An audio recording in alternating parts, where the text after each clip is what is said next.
dengan tema Creating Startup High Impact Solution Across all the Sectors.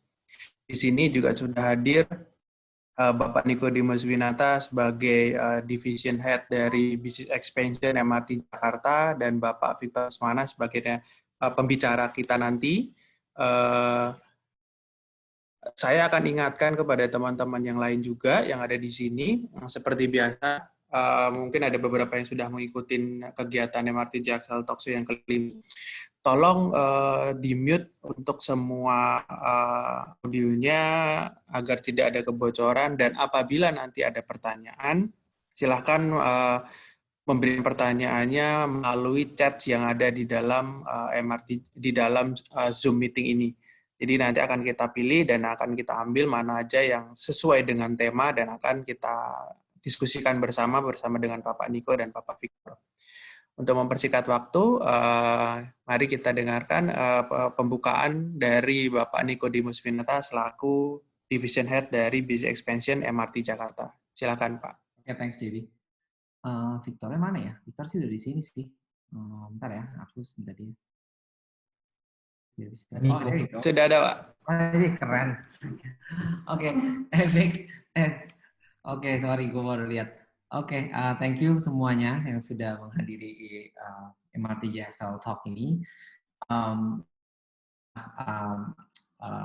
MRT Jaksel Talk kelima untuk program MRT Jaksel, di mana this is our last talk for the year ya, karena nanti December is a short month, and then banyak juga yang startup yang bergabung di sini.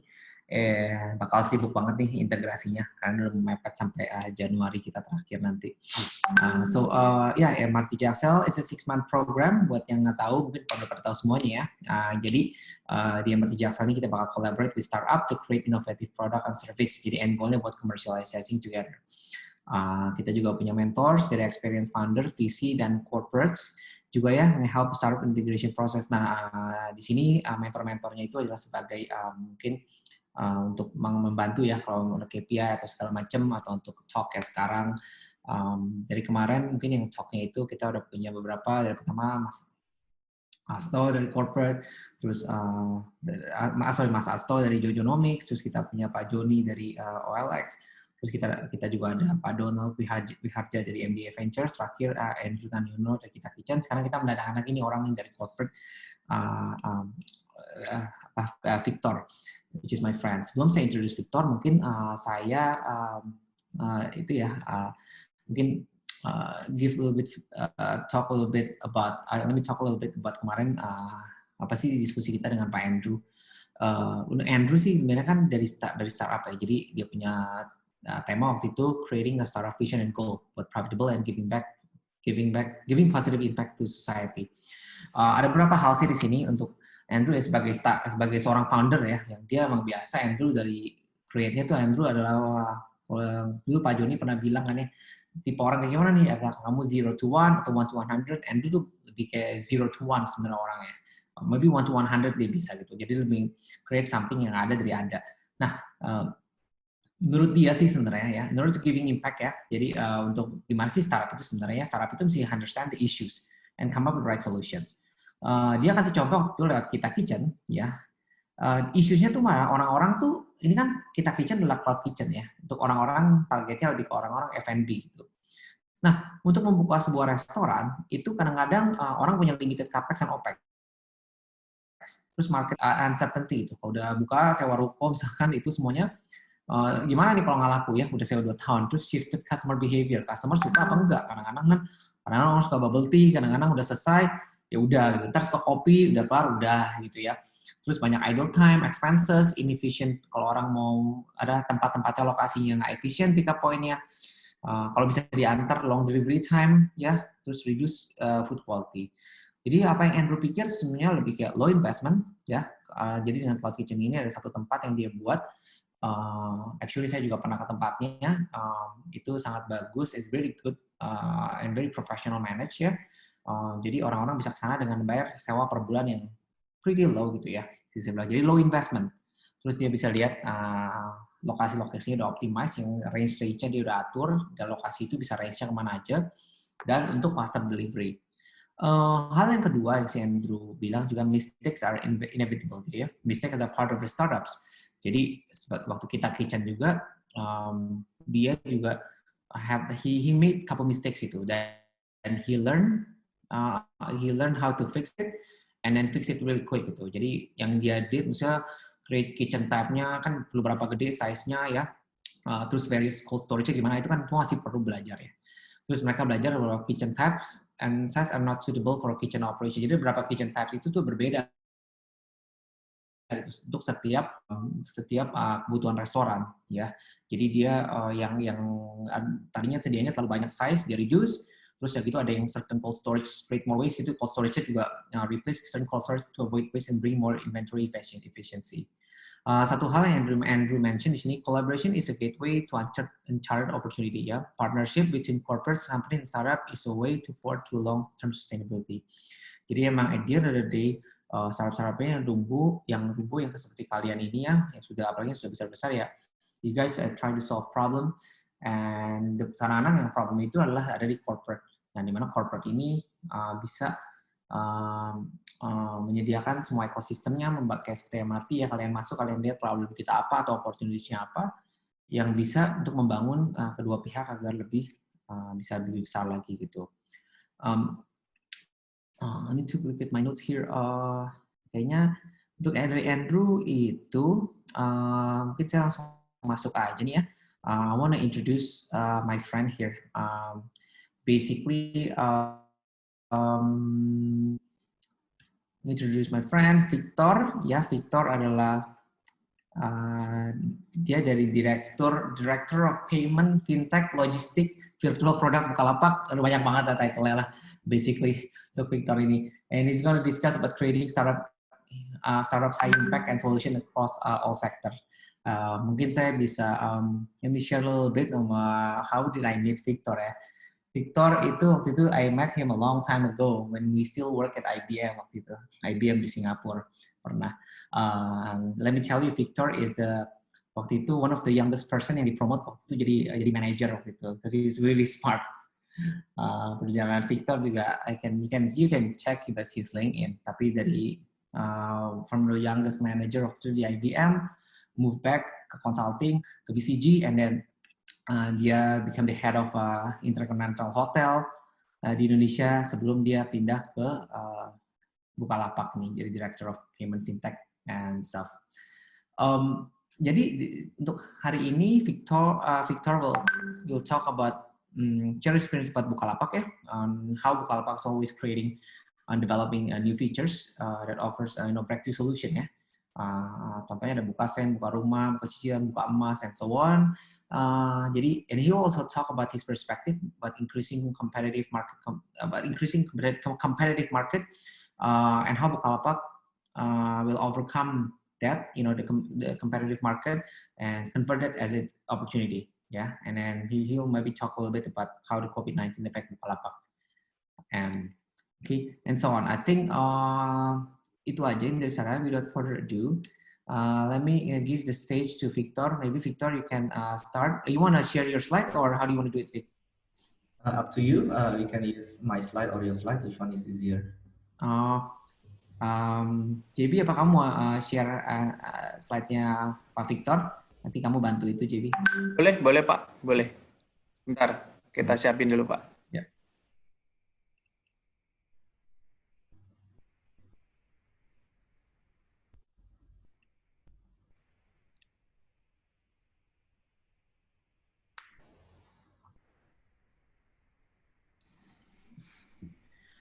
Oh, by the way, one thing I haven't introduced Victor. Victor is also a long-time friend of our Director of Construction, Bu Sylvie. I think Bu Sylvie nggak di sini, dia ada meeting ya, aku tahu di sini.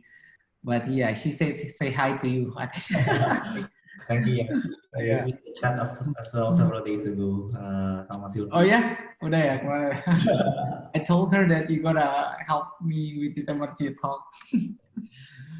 It has come by a long time ago karena dulu kita sama-sama di Singapura. Iya. Sekolah bareng kan, dulu kan di NTU kan sama dia kan. Iya. And then kemarin kita undang Joni kan, Joni itu lu punya itu ya basically ya senior ya di NTU kan ya. Dia di atas lu kan? Dia di atas lu. And actually similarly I just had a chat with him also like a week or 2 weeks ago. Oh, oke. Okay. Just a small circle of friends. Asto is also my friend as well. Oh, teman juga ya. Makanya semuanya teman di situ.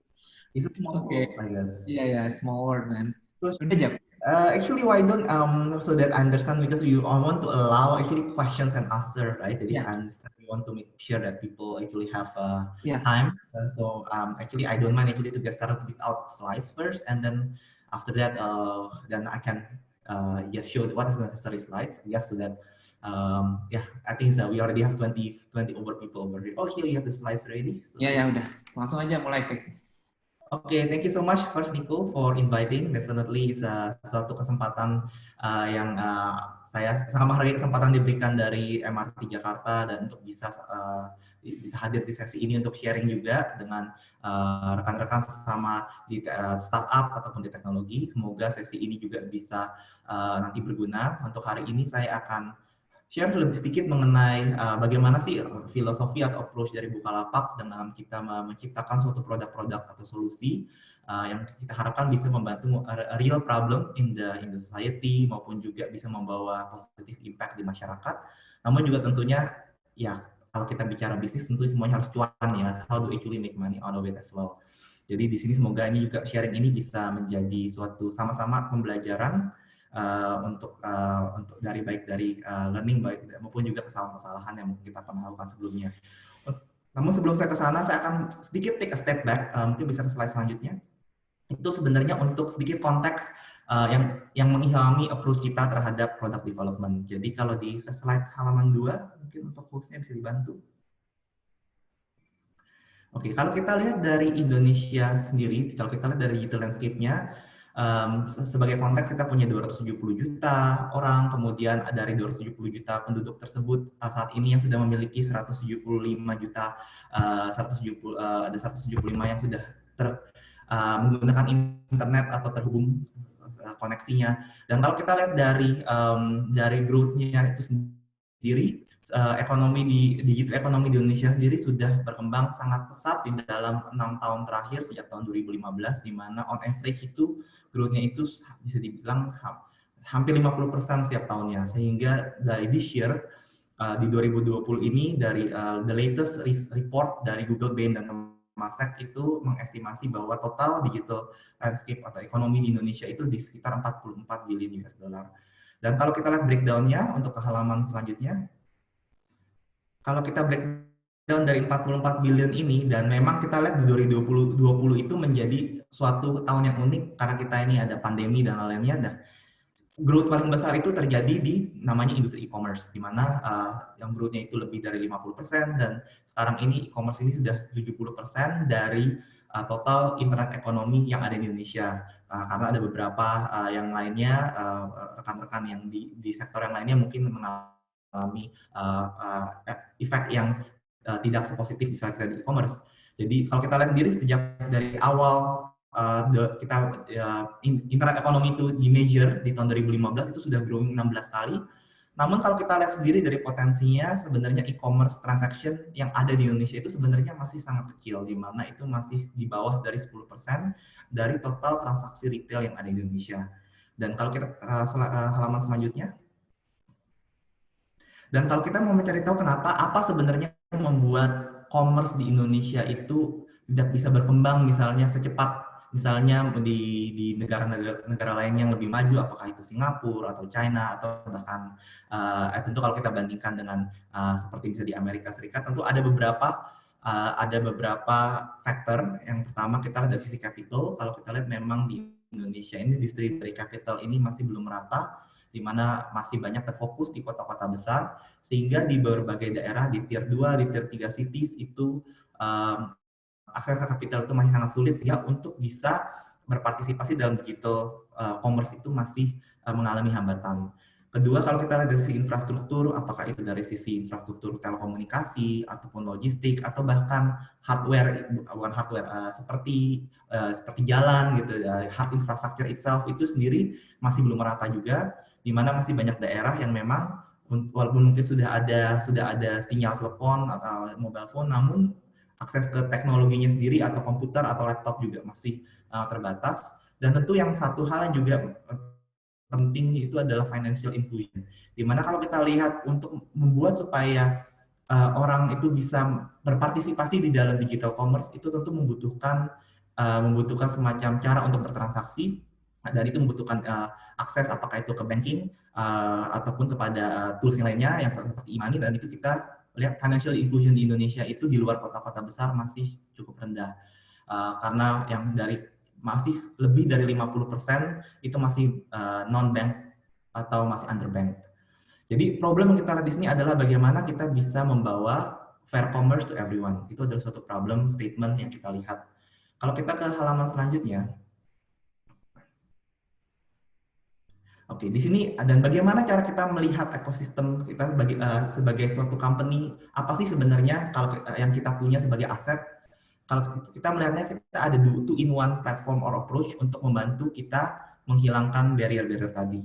Untuk kita melihat kita ada dua big elements. Satu adalah Bukalapak yang mungkin most of us are already aware, di mana kita itu adalah aplikasi e-commerce, marketplace, di mana kita di sini sudah ada 6 juta, kurang lebih 6 juta merchant, kemudian lebih dari 20 bank partners, kemudian lebih dari 12 logistik partners, dan di mana online usernya sendiri sudah lebih dari 100 juta orang.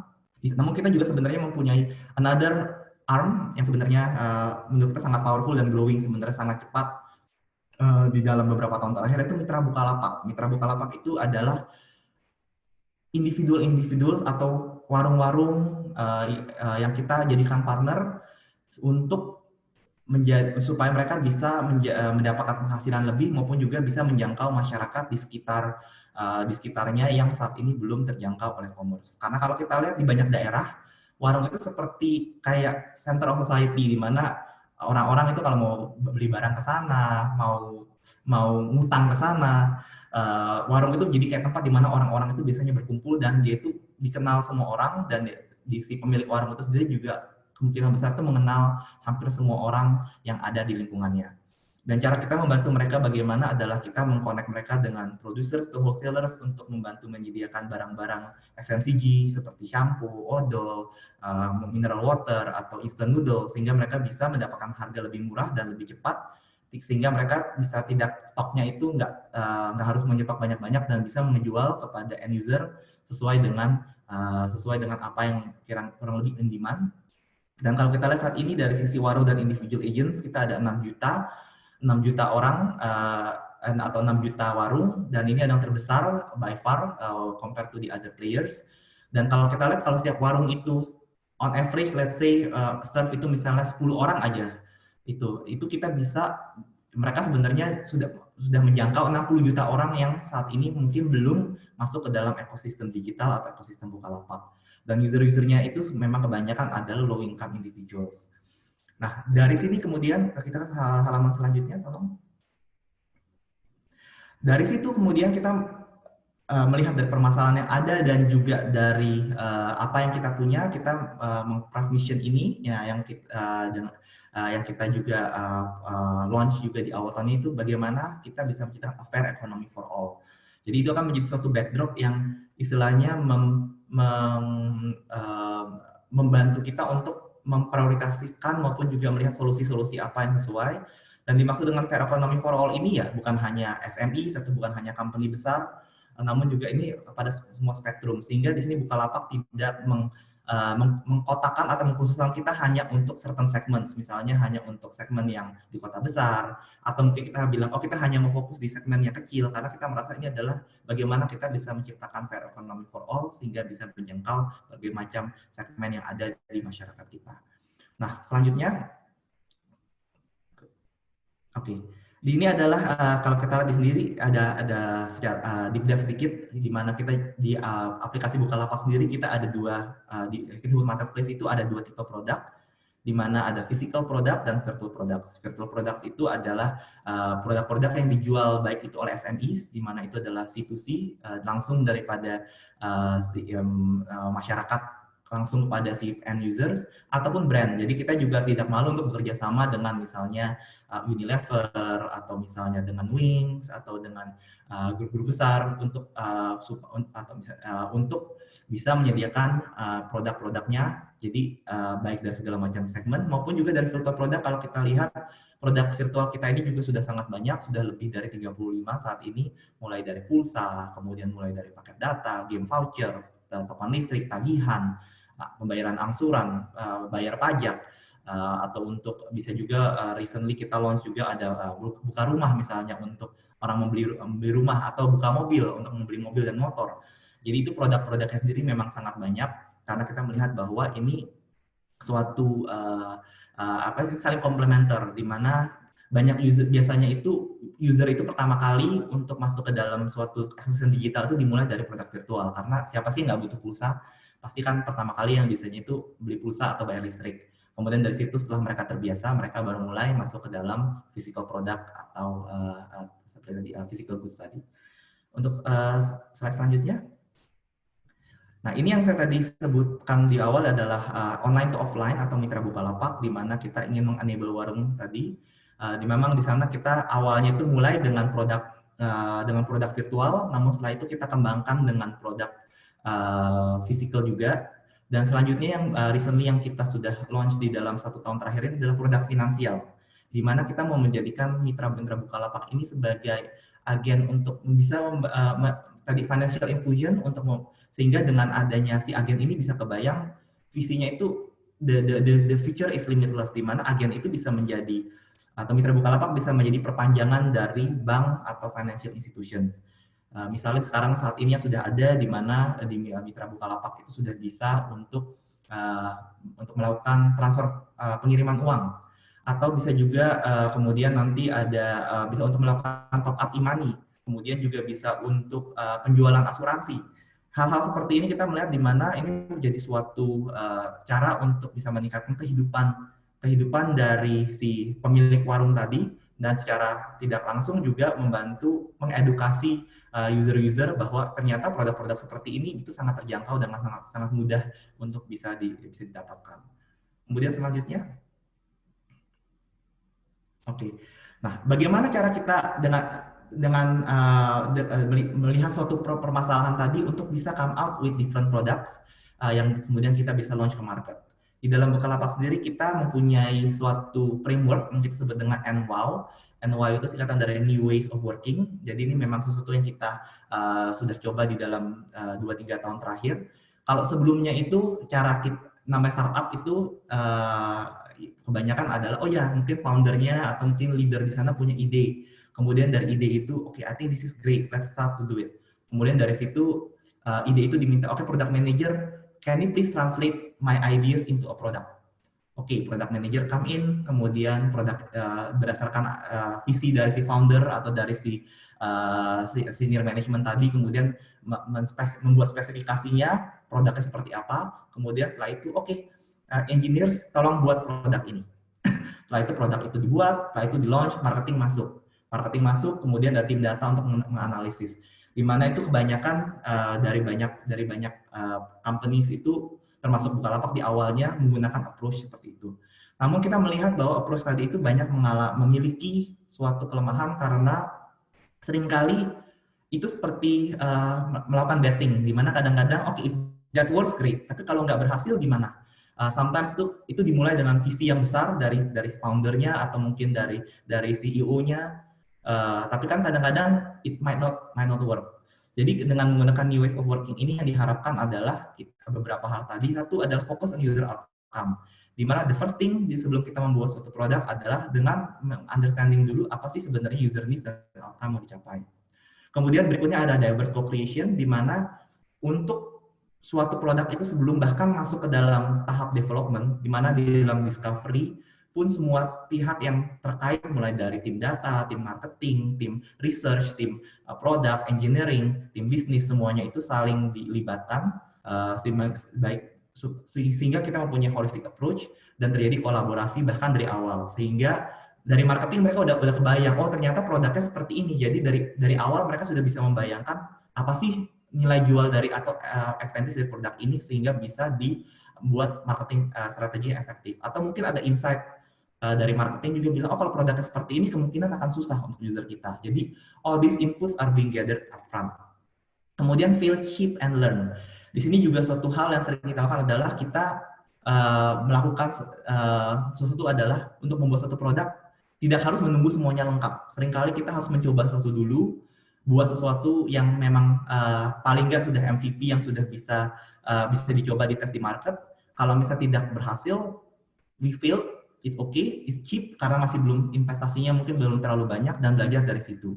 Selalu mulai dengan suatu hipotesis dan kemudian mendapatkan early feedback. Dan kalau kita lihat dari produk-produk kita juga nggak semuanya itu juga 100% berhasil. Mungkin 1 dari 3 atau 1 dari 2 itu ada yang nggak berhasil karena mungkin hipotesis kita awal. But it's okay. We'll move on and we then focus on the learnings for the future products.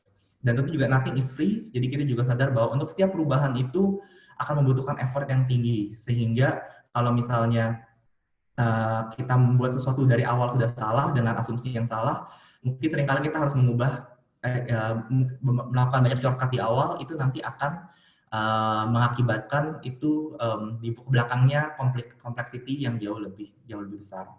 Nah, dengan mindset tersebut, kemudian ke halaman selanjutnya.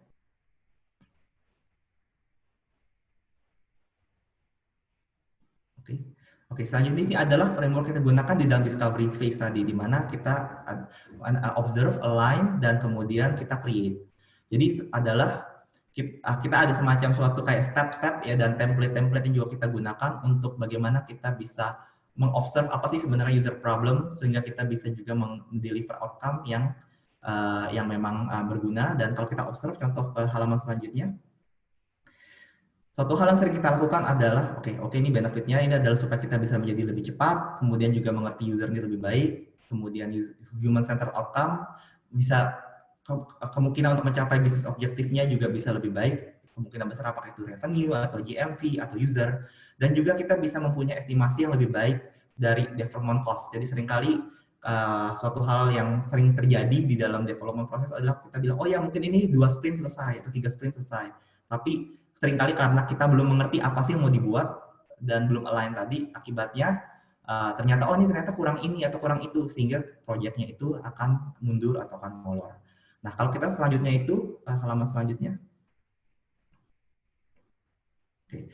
Nah, ini yang suatu hal yang saya rasa suatu praktis yang sangat-sangat berguna, termasuk saya sendiri juga sering melakukan ini, adalah bagaimana kita observe langsung ke lapangan untuk mengetahui apa sih permasalahan di real world. Misalnya kadang-kadang saya mengunjungi warung atau misalnya ketemu di misalnya orang-orang yang bisa jualan siomay, kemudian nanya-nanya, oke, sebenarnya seperti apa sih apa yang bisa masalah yang kalian sering kali hadapi itu seperti apa? Atau misalnya beberapa pelapak, saya kadang-kadang ketemu beberapa yang jualan misalnya di Tanah Abang atau misalnya beberapa pelapak yang online gitu. Kemudian kadang-kadang saya ada sesi dengan mereka juga untuk cari tanya, oke, apa sih apa produk mendadak sekarang yang kalian butuhkan, kemudian saat ini apa sih yang wishlist-nya seperti apa.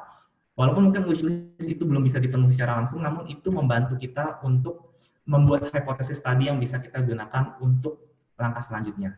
Nah, dari observe, langkah selanjutnya ke halaman berikutnya, tolong, adalah aligning, di mana kita saling melakukan ini dengan berbagai tim tadi, kita membuat kayak stories-nya, kita membuat hipotesis sebenarnya itu feature-feature yang dibutuhkan seperti apa, kemudian kita juga ada voting, feature yang paling penting itu kira-kira seperti apa, sehingga bisa membuat tim-tim yang lebih jelas, lebih besar lagi untuk kemudian kita tes. Dan selanjutnya setelah kita align tadi, ke halaman selanjutnya adalah kita baru masuk ke dalam namanya creating, di mana dari situ, dari abstract idea tadi akan mulai menjadi suatu konkret, mulai dari product requirement documents atau PRD, kemudian bisa menjadi suatu engineering code, dan akhirnya menjadi suatu produk yang benar-benar bisa kita munculkan. Ini adalah overall approach kita. Nah, mungkin yang menarik adalah beberapa produk yang akan saya share selanjutnya dari sisi thinking-nya seperti apa dan bagaimana kita mencapai ke situasi saat ini atau the current state of the product. Nah, yang pertama yang kita lakukan itu adalah buka emas. Buka emas ini sebenarnya suatu produk yang sudah ada sekitar 3-4 tahun yang lalu, dan ini Bukalapak adalah pioneer atau platform pertama yang meluncur digital product. Jadi sebelumnya itu belum ada perusahaan atau company lain yang menjual emas secara online, dan memang kita waktu itu juga istilahnya eksperimen. Bahkan waktu kalau bicara dengan tim yang dulu mungkin mengerjakan ini, waktu awal mereka juga nggak yakin sebenarnya seperti apa, apakah berhasil atau enggak. Tapi the thinking adalah orang Indonesia itu sukanya emas gitu. Kalau ada apa-apa, ya kalau nggak simpan di bawah bantal uang cash, kalau nggak dibeliin perhiasan atau dibeliin emas. Namun juga di satu sisi kalau beli emas itu biasanya minimum kan harus beli 1 gram. Karena atau mungkin 0,5 gram. Kalau lebih kecil dari itu biasanya susah banget dijual. Sedangkan kalau kita lihat itu satu hal yang kita lihat ini adalah bagaimana caranya membuat orang menabung atau bisa membeli emas dalam jumlah kecil, sehingga bahkan dengan hanya misalnya beberapa ratus rupiah atau waktu itu mungkin masih hitungan ribuan rupiah, itu mereka bisa membeli, bisa istilahnya belajar untuk investasi. Dan ini bisa tersedia 24/7 gitu kan. Dan dengan awalnya kita melakukan itu, ternyata produk ini, Buka Emas ini sangat-sangat populer. Sangat-sangat bisa dibilang sejak itu kita growing-nya sangat cepat dan mulai di-copy oleh kompetitor-kompetitor lainnya. Dan karena ini adalah suatu contoh produk yang memang sudah terbukti dari awal, sudah terbukti sekarang sudah berhasil. Nah, tinggal pertanyaan selanjutnya adalah bagaimana caranya kemudian kita mendiferensiasikan, bagaimana caranya supaya kita bisa membedakan produk kita yang sudah ada dibandingkan dengan kompetitor lainnya yang memang sudah mengcopy, karena semuanya juga mirip-mirip sekarang. Bisa beli emas digital, uangnya juga kecil, bisa 100 rupiah, semuanya bisa online. Nah, yang kita bisa lakukan adalah di sini kita meluncur beberapa produk juga yang lebih unik lagi, atau lebih spesifik. Yang pertama itu adalah tabungan emas. Tabungan emas itu nanti juga bisa dilakukan, bahkan bisa dihubungkan misalnya untuk menabung untuk haji atau untuk umroh, sehingga dengan demikian bahkan untuk tanpa harus punya bank account pun dia bisa menabung, bisa mendapatkan benefit, dan juga karena bentuknya tabungan sehingga produknya sendiri agak berbeda dibandingkan dengan produk jual beli emas biasanya, karena itu memang account-nya terpisah. Atau cicil emas ini juga suatu yang menarik juga, karena biasanya kan kalau emas itu belinya itu akan tergantung dari fluktuasi harga pasar. Seringkali kadang-kadang ada keinginan dari si user untuk bagaimana cara saya mengelok harga sekarang. Saya mungkin belum punya uangnya saat ini, namun menurut saya tahu bahwa saya akan punya uang misalnya 5 juta di dalam 1 tahun ke depan. Gimana caranya supaya saya bisa mengelok harga emas sekarang sebelum harganya naik lagi. Nah, itu adalah kita sebut dengan cicil emas. Di sini dengan produk cicil emas ini, jadi bisa langsung ada komitmen harus beli berapa gram misalnya, dan setelah itu bisa dicicil dengan harga yang sudah fix selama 24 bulan. Atau kasih emas dan tebar emas di sini, di mana kita bisa seperti peer-to-peer, di mana bisa membagi, oke, saya udah beli emas, saya punya stok emas, saya bisa bagi-bagi kepada tetangga saya, atau teman saya, atau saudara saya di kampung, atau juga mitra emas. Dan bahkan ini juga salah satu yang kita juga sudah kembangkan belum lama ini adalah bagaimana bisa mengkonvert dari digital gold menjadi physical gold. Jadi kita bekerja sama dengan Pegadaian, itu juga yang pertama kali ada di market, kita launch di 2019 kemarin, di mana bisa menabung tadi, kemudian nanti kalau seandainya sudah mencapai nominal tertentu, misalnya sudah mencapai 1 gram, dia bisa si user bisa datang ke outlet Pegadaian untuk ditukarkan dengan emas batangan. Nah, itu kan juga membantu meningkatkan kepercayaan juga, karena saat ini ada belum semuanya masyarakat itu percaya ini kalau digital, kalau dibawa kabur gimana kan. Nah, ini itu untuk membantu meningkatkan level of trust tadi. Ini adalah contoh untuk Buka Emas. Kemudian berikutnya produk lainnya yang kita share ini adalah Bukasen. Nah, Bukasen ini dari sisi logistik, apa sih sebenarnya problem yang mau kita solve? Ini produk ini kita launch belum lama ini, baru sekitar 3 bulan 4 bulan yang lalu. Kalau kita lihat tadi, balik lagi sebenarnya ke misi kita apa? Fair economy for all. Bagaimana cara membuat fair economy for all? Kita sadar bahwa itu nggak make sense untuk memaksakan setiap orang, setiap penjual, setiap UMKM untuk mau onboard di spesifik platform. Apakah itu Bukalapak atau di platform lainnya. Jadi, dan kita melihat itu sendiri juga kurang lebih dari e-commerce di Indonesia ini, baru 50%-an kurang lebih yang sudah di formal e-commerce platforms, seperti Bukalapak misalnya. 50%-nya lagi masih di social commerce, apakah itu dijualan lewat WhatsApp, apakah dijualan lewat Instagram, Facebook. Dan masalah yang mereka hadapi adalah karena mereka itu mereka itu masih skalanya masih kecil, mereka tidak punya akses ke dalam solusi logistik yang mudah atau yang murah juga. Seringkali mereka hanya tahunya, oke, saya mungkin sering dengar misalnya suatu logistik provider tertentu atau mungkin kantor pos, mereka cuma tahunya itu. Dan juga seringkali harganya lebih mahal karena mereka individual. Nah, apa yang kita tawarkan adalah kita menawarkan solusi ini karena kita mempunyai partnership di tadi yang sudah ada 12 partner logistik untuk bagaimana kita membantu bisnis UMKM tadi yang saat ini belum di formal e-commerce platform supaya mereka bisa mendapatkan akses ke berbagai macam pilihan solusi logistik mulai dari yang namanya mungkin belum mereka kenal, namun mereka bisa mendapatkan service seperti pick up karena sebelumnya yang kebanyakan dari si penjual UMKM tadi mereka harus datang ke misalnya ke agen terdekat taruh barangnya. Sekarang bisa di pick up, jadi mereka bahkan nggak harus kemana-mana. Dan timingnya juga tepat di mana masa pandemi ini juga banyak orang yang khawatir untuk pergi keluar. Kedua, pricingnya sendiri sangat kompetitif, di mana bahkan bisa mendapatkan cashback sampai 35%. Jadi kalau seandainya let's say untuk mengirim suatu barang biasanya butuh bisa 12.000, dengan adanya ini bisa jauh lebih murah, bisa hanya 8.000. 4.000-nya itu menjadi income tambahan untuk si UMKM tadi, sehingga itu menjadi win-win solution untuk semuanya, baik untuk si logistik provider mendapatkan volume yang lebih tinggi yang selama ini sulit dicapai, dan kedua dari si pengguna UMKM-nya sendiri tadi juga mendapatkan benefit dari sisi service level maupun dari additional income. Dan juga tentu ada versi lainnya, apakah juga resinya AWB semua airway bill semuanya bisa di auto generate sehingga nggak perlu repot-repot lagi harus nulis tangan karena semuanya bisa langsung auto generate, nanti tinggal ditempel, tinggal di print, dan juga semuanya cashless, bisa menggunakan bank transfer. Jadi kalau saya mau mengirim 100 kiriman, semuanya bisa langsung saya buat dan dibayar sekaligus menggunakan bank transfer atau menggunakan e-money atau apapun itu, sehingga menjadi sangat lebih mudah. Nah, kemudian solusi lainnya yang kita lihat, yang kita juga explore di halaman selanjutnya adalah buka rumah. Nah, buka rumah ini berbeda lagi problem statement-nya. Karena kalau di sini kita melihat sebenarnya ini seperti lebih ke long term bet karena ini lebih ke arah technological solution, karena kita melihat bahwa saat ini proses pembelian rumah di Indonesia itu masih sangat manual dan sangat human intensif, di mana semuanya itu kayak misal mau nyari properti satu tempat sendiri, kemudian setelah itu kalau mau nanya-nanya mengenai financial untuk mendapatkan cicilan atau melakukan DP harus beda lagi, kemudian untuk mendapatkan KPR harus terpisah lagi, di mana kita mau menciptakan suatu platform di mana itu bisa end to end-nya journey-nya itu bisa disatukan sehingga lebih mudah.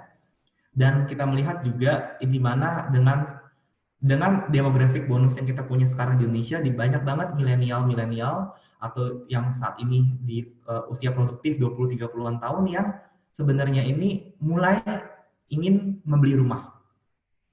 Namun di satu sisi juga dengan kondisi pandemi saat ini sulit, dan mereka juga mempunyai comfort dengan melakukan semuanya serba digital.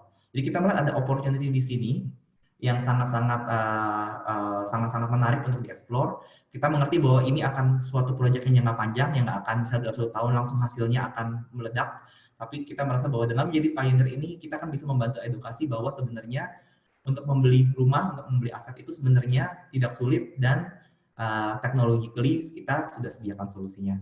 Dan ini terbukti begitu kita launch produk ini, langsung kita ada puluhan ribu visits per day yang dari user-user tadi, yang semuanya itu tertarik dan sampai sekarang masih sustain, sehingga kita melihat bahwa potensinya ini besar. Tinggal bagaimana caranya kita bisa membuat dari sisi developer juga mereka akan semakin tertarik untuk menggunakan avenue atau channel-channel seperti ini, sehingga bisa menjadi suatu ekosistem yang menguntungkan baik untuk developer maupun juga untuk end user maupun untuk bank maupun juga untuk kita Bukalapak sebagai platform.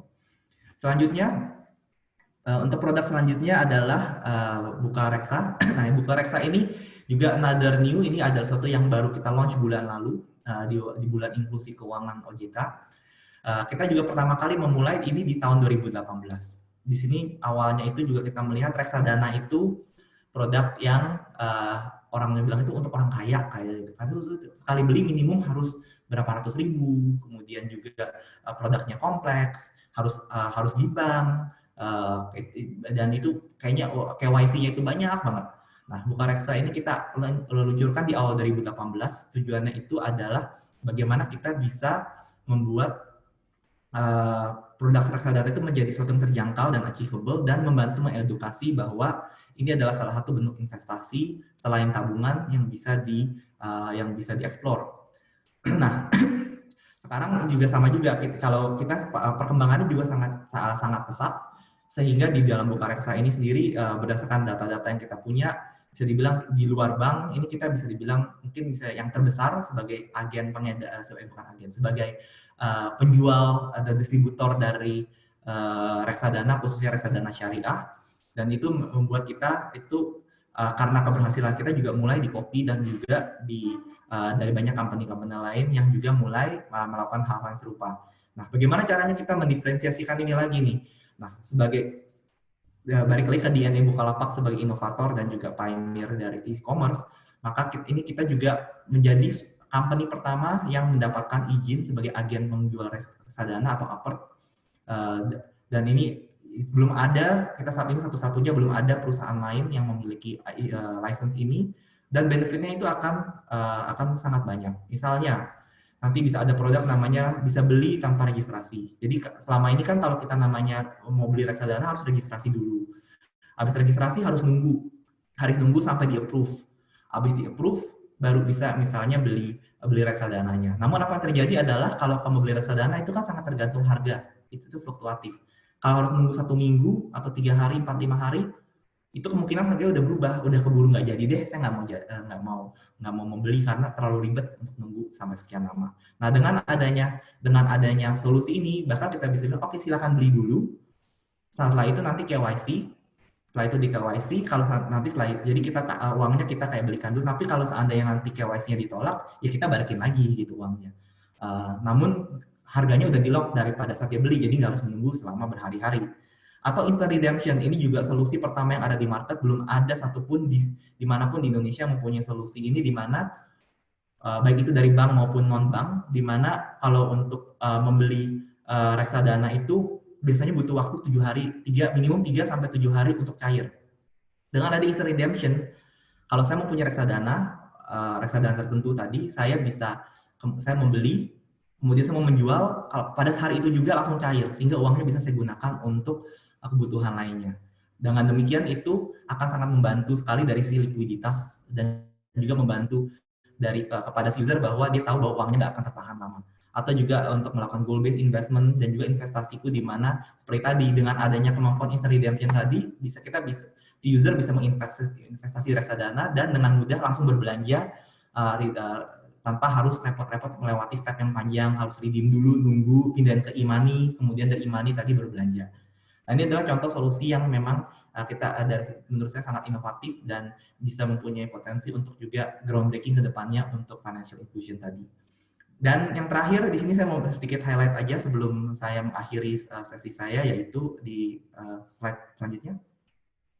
Ya, jadi di sini kalau kita di virtual product tadi, saya sudah menceritakan bahwa kita punya lebih dari 35 produk saat ini yang ada baik di marketplace maupun di mitra Bukalapak, di mana di warung pun orang bisa beli tiket pesawat atau tiket bus atau tiket kereta.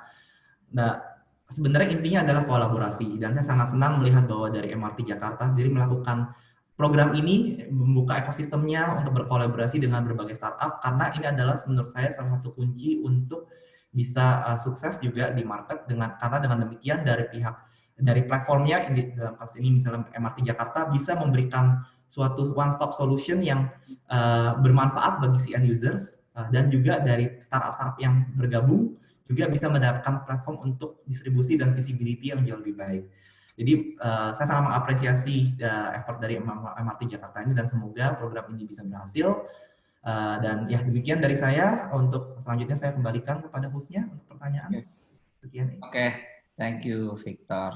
I think it's a great presentation nih tentang tadi itu interesting sih to see ya how Bukalapak itu punya ways of NWOW ya, new ways of working, itu kayaknya sesuatu yang kita semua bisa belajar ya. Dan dari situ dilihat bahwa ada beberapa produk-produk baru seperti yang dihasilkan dengan Bukamas, Bukasen lah, Bukaroma, Bukareksa itu mungkin dihasilkan dari sini. Dan juga ada salah satu metodologi discovery, observe, align, and create ya, yang benar-benar observe tuh langsung ke, kalau saya lihat gambar langsung ke hampir ke vendor-vendornya atau ke merchant-nya ya, lebih mengerti. Jadi benar-benar research-nya sampai ke bawah banget ininya. Nah, tapi sebelum mungkin atau nih kalau ada pertanyaan apa enggak, tapi kalau nggak ada, I have few questions for you ya. Pertama, ini kan karir lu kan interesting banget, dari IBM, and then you went to consulting, which is everyone wants, a lot of people wants to go to consulting. Nah, dari consulting, I think you had a great career di Intercontinental. What made you jump to startup? I think I asked you this before, but this is interesting. You know, you try to tackle a lot of different fields nih ya. What made you make a move di sini? Okay, sure. I think kalau the way I look at the different career mungkin kelihatannya itu berbeda-beda dan kayaknya kok nggak nyambung ya, kan pertama teknologi, kemudian itu consulting juga ke hospitality, dan juga sekarang startup juga lagi. Namun justru saya melihat benang merahnya ini adalah sebenarnya setiap stage of the career itu sebenarnya adalah suatu building blocks. Seperti tadi kan kita melihat solusi itu ada building blocks-nya, di mana in technology because I was from IBM, I understand technology. Kemudian dari sisi when I was in management consulting, I understand about business, because then it helps you to start to see what is actually a problem, how do you think about a solution, how do you break down a problem into a structure yang bisa logical, and then from there understand what is the drivers for something to work. And in hospitality is a lot about business development, about seizing opportunities dan juga working with partners. Why I actually make a move to Bukalapak? Actually, it's very interesting because the first thing is what I'm actually attracted to the company is actually comeback is about the DNA and the mission of the company. Because I can join any other startups or any other e-commerce, and honestly, I've been offered with some other companies as well. It's a bit different karena I understand for some others they have a different goals, which is fine. It's not wrong gitu. Some are very business focused, some are about money, some are about exits.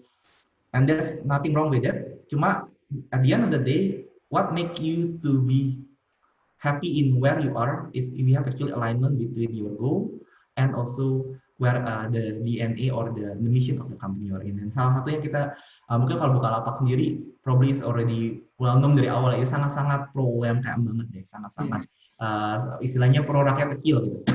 Nah, sebenarnya I've been actually involved in other so-called NGOs or some other initiatives outside of my work, itu dimana lebih kayak untuk empowerment juga, untuk apakah women empowerment, apakah itu untuk membantu untuk menciptakan kayak mengedukasi edukasi masyarakat di tempat-tempat yang belum terjangkau listrik dan lainnya, itu I'm actually attracted to those.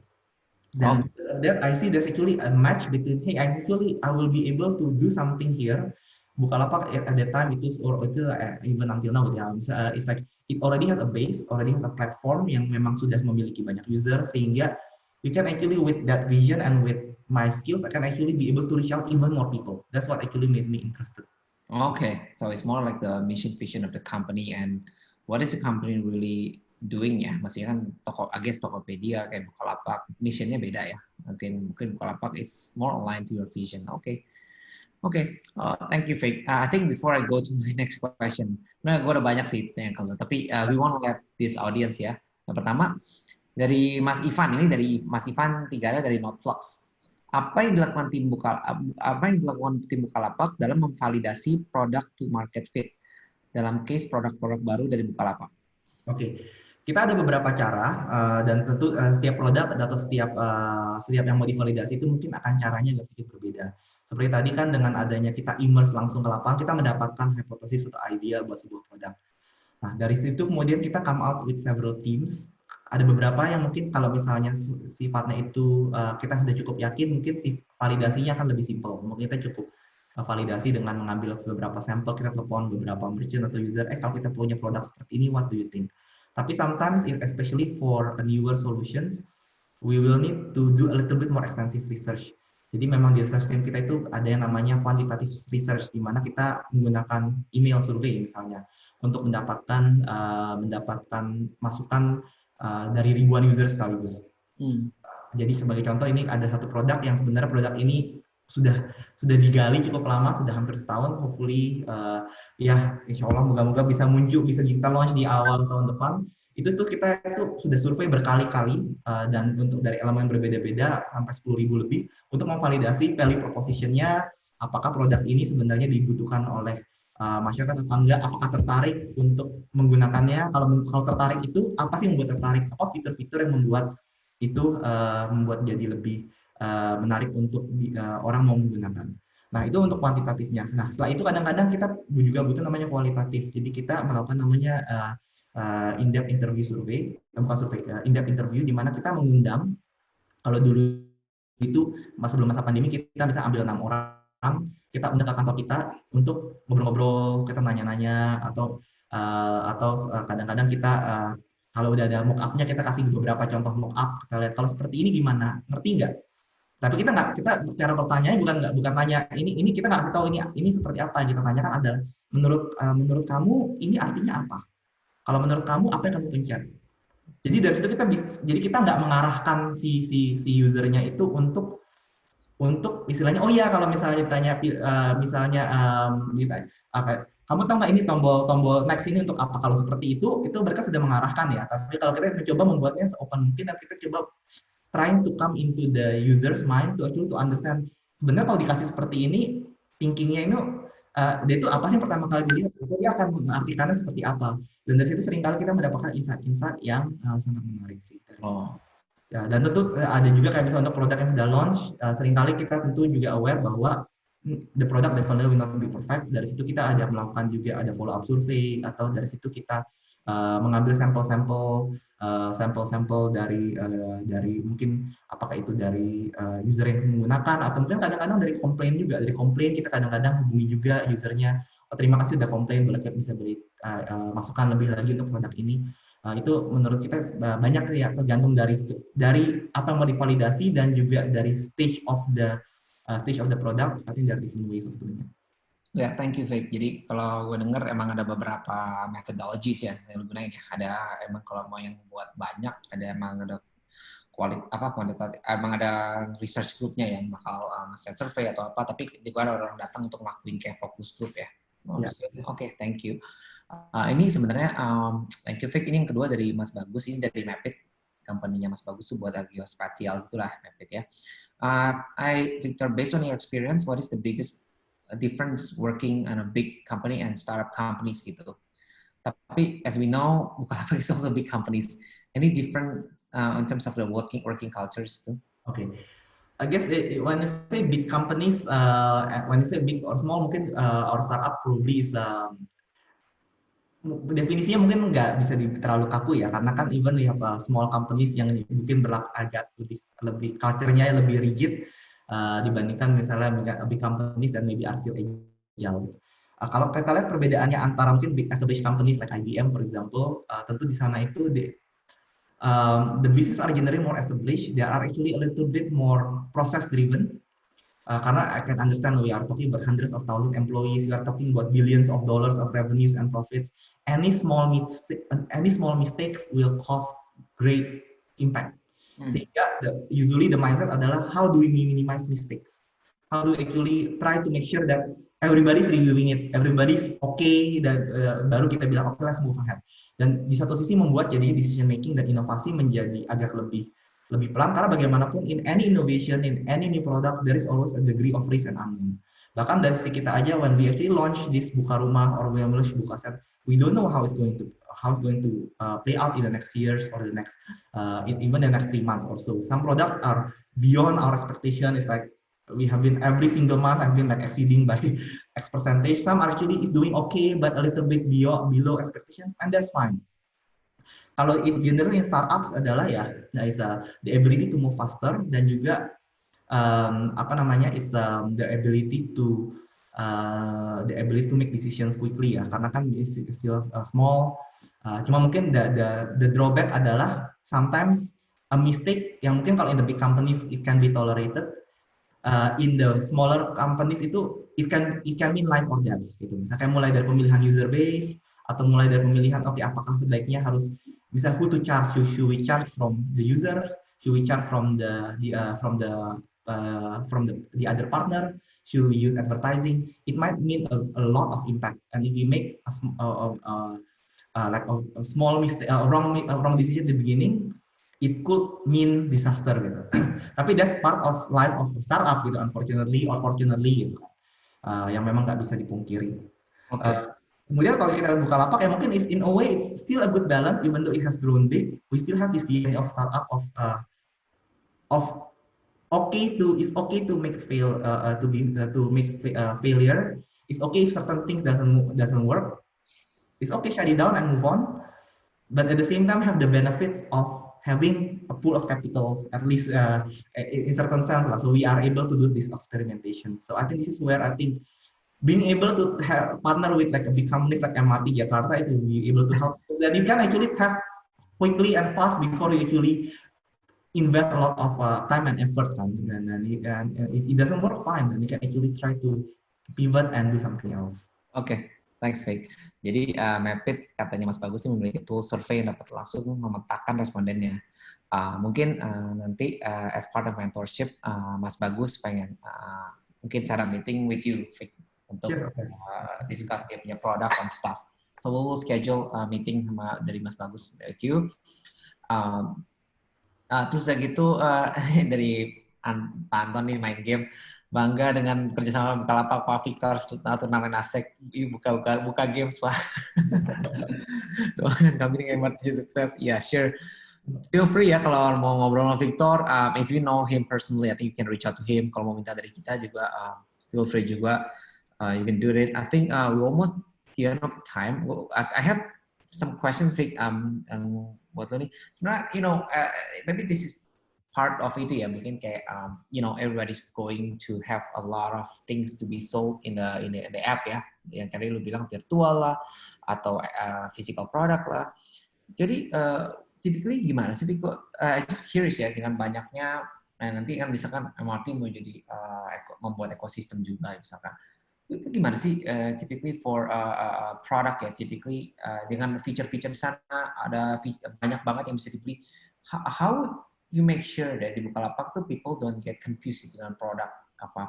Because sometimes if I go, for example, Tokopedia masih oke, Shopee itu pilihannya banyak banget sometimes, and then when it get confused, people just tend to apalagi pop-up sini pop-up sana ya, appnya it just tend people to get confused. Udahlah malas banget tuh, mau nyari aja mesti close-closein pop-up, ini gue punya order di mana yang dulu mau nyari. Tokopedia I see it's a little bit more simple in a way ya. Biarpun Shopee sometimes dia pilihan barang lebih banyak bagaimana, tapi how do you make sure sih di Bukalapak gue lihat memang lebih match ke Tokopedia, tapi dengan adanya banyak feature ini, lo mau buka emas atau gimana. First question, gimana biar buat orang nggak confused. Second question, how do you make sure that when you have a specific targeted customer buat mungkin yang app yang revenue-nya lebih banyak, itu gimana cara lu ngarahin app-nya biar orang bisa ke situ? Mungkin itu aja.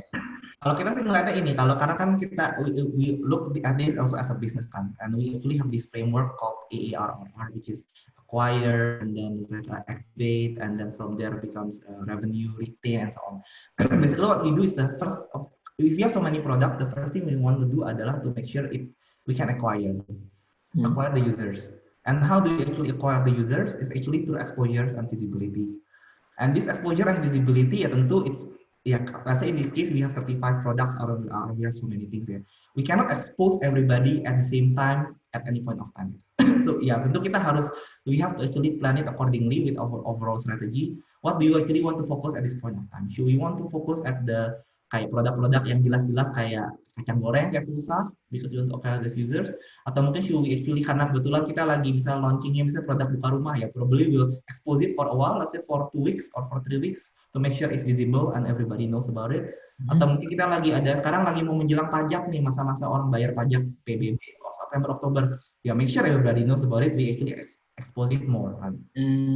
Itu jadi ini to be, karena at the end of the day to acquire it needs it means that it needs exposure, and this exposure is expensive. Either you need to put a lot of marketing, or if you have this limited real estate, you just have to rotate it. Kedua, dari then actually once you actually have this acquire, that's why it's important that you understand how to you actually make them actually to continue use it, either through promotion, either through retention, to make sure that you actually have good data about who are these users, and then once these users use it, the user will actually come back again and again because you are acquired. Karena for example, if you already get your chance for the first month to actually get these users, make sure gitu that you don't actually lose these users while you are actually finding ways to actually have a different ways of exposures yang berbeda gitu. Jadi memang ini pungkiri lah bahwa ada berbagai macam produk itu pasti harus ada semacam coherent strategi juga dari platformnya, apa sih yang lagi mau dicapai saat ini. Kalau misalnya kita bilang saat ini yang lagi mau dijual ini adalah laptop atau misalnya HP karena untuk main game gitu, temanya game, kita mungkin fokusnya adalah we put forward about game voucher. Oke. So it's just different strategy berarti ya, untuk apa yang mau di-achieve ya, dan produk yang itu yang kalian bakal put a lot into like more marketing initiative-nya ya berarti ya, untuk kira gitu ya. Oke. Make sense. Thanks. Mungkin one last question nih before we close. I don't know, there are no more questions sih. One last question nih. Sebenarnya dengan adanya Bukalapak, and I like it your vision ya. Tadi sebenarnya lebih ke dengan dengan adanya produk-produk baru yang lebih bukan untuk platform, ada mitra Bukalapak yang ngarahnya lebih ke UMKM atau lebih ke warung-warung ya, Vic ya sebenarnya kan. I know itu sebenarnya a lot of this untouched market ya, yang huge banget tapi untouched gitu ya. Sebenarnya kalau dari kalian tuh sebenarnya strateginya gimana sih biar pertama convince, it's really hard ya convince orang, mungkin they don't really understand how to use, ibu-ibu gitu ya lagi mau jualan kelontong apa disuruh pakai app itu Bukalapak, and how do you really convince them? Dan yang kedua, dengan convince them itu sebenarnya what do they get in return sih dengan jadi mitra Bukalapak? Masalahnya. It's actually interesting. The peribahasa kayak success breeds success itu is really true. When I actually started this mitra Bukalapak around 2017, harus dibilang untuk awalnya itu tuh memang sangat-sangat susah. Because it's like how to convince people that ini aplikasi warung ini apaan sih, so far itu lebih oke gitu kan. Why do I need to be part of mitra Bukalapak gitu. It's like bahkan mungkin the first few months itu they probably were talk about maybe it's not working, maybe we should just shut it down. We should just stop it gitu. But then maybe there's actually a breakthrough, karena at that time we realize, hey, kalau cuma jualan virtual product mungkin susah. Tapi kalau kita coba try to solve about the grocery, itu barang-barang FMCG tadi, maybe it helps. Mungkin kita mulai dengan produk yang paling laku deh, rokok. Itu di Indonesia itu rokok itu selain pulsa, mungkin rokok itu yang istilahnya pasti laku deh pokoknya, nggak dimanapun itu berada. Dan ternyata itu sejak itu mulai banyak tertarik nyobain. Dan the good thing about this adalah when people actually have started to try, kemudian warung, karena ada actual benefit for the warung who actually part of this mitra Bukalapak, they started to get more income, and warungnya itu juga lebih ramai karena sekarang ternyata karena produknya kan dijual macam-macam, ada jualan pulsa, ada jualan ini, jualan itu, segala macam, sehingga partikular warung itu lebih ramai. Dan setelah itu untuk tahap berikutnya menjadi lebih mudah. Kenapa? Karena pasti warung-warung tanda bilang, ini ada apa ya, kenapa kok warung itu lebih ramai ya? Atau mungkin dia bilang, gue dapat cuan tambahan, gue dapat tambahan lumayan, dapat 30.000 per hari ini jualan pakai mitra Bukalapak. Jadi akhirnya karena kayak gitu, akhirnya dan the so-called start to become a snowball effect, di mana orang-orang jadi mulai mau mencoba dan tertarik gitu. Dan itu membuat sejak itu growth-nya itu menjadi jauh lebih cepat. Jadi setelah istilahnya mungkin yang dulu awalnya itu untuk nambah 100 aja itu butuh kayak mungkin berapa minggu atau berapa bulan. sekarang ini aja setiap kali saya minta update, oke, Dak, berapa sih jumlah mitra Bukalapak setiap bulan, nanti saya lihat angkanya, loh udah segini ya, loh udah segini lagi ya gitu. Kalau if you ask me last year berapa sih jumlah mitra Bukalapak? 3 juta paling. Sekarang itu udah 6 juta. Oh, Like about few months ago, kayak mungkin 2 bulan lalu mungkin masih 5,5 juta. It's just add on, just adds very very quickly. Jadi that's why it's important to actually to have an early success and actually an actual benefit for your users that will actually make the users want to come back and become actually a positive. It's like jadi membantu memberitakan lah untuk the benefit of. mulut ya apalagi gitu ya. Oke. Thank you, Vic. Thank you banget. I think we're ada di akhir acara nih, udah 3:15 nih, telat banget. So I think thank you banget, Vic, bisa hadir di sini. I think you brought a lot of good views, your views ya. I think energinya juga bagus nih dari Bukalapak and a lot of your approach ya untuk launch product segala macam. Terus methodology on how you mau create produk ini. So thank you banget. JB, back to you, Jeb. Close aja. Oke. Thank you Pak Niko, thank you Pak Victor untuk waktunya, thank you juga semua yang sudah hadir. Ini adalah talk show yang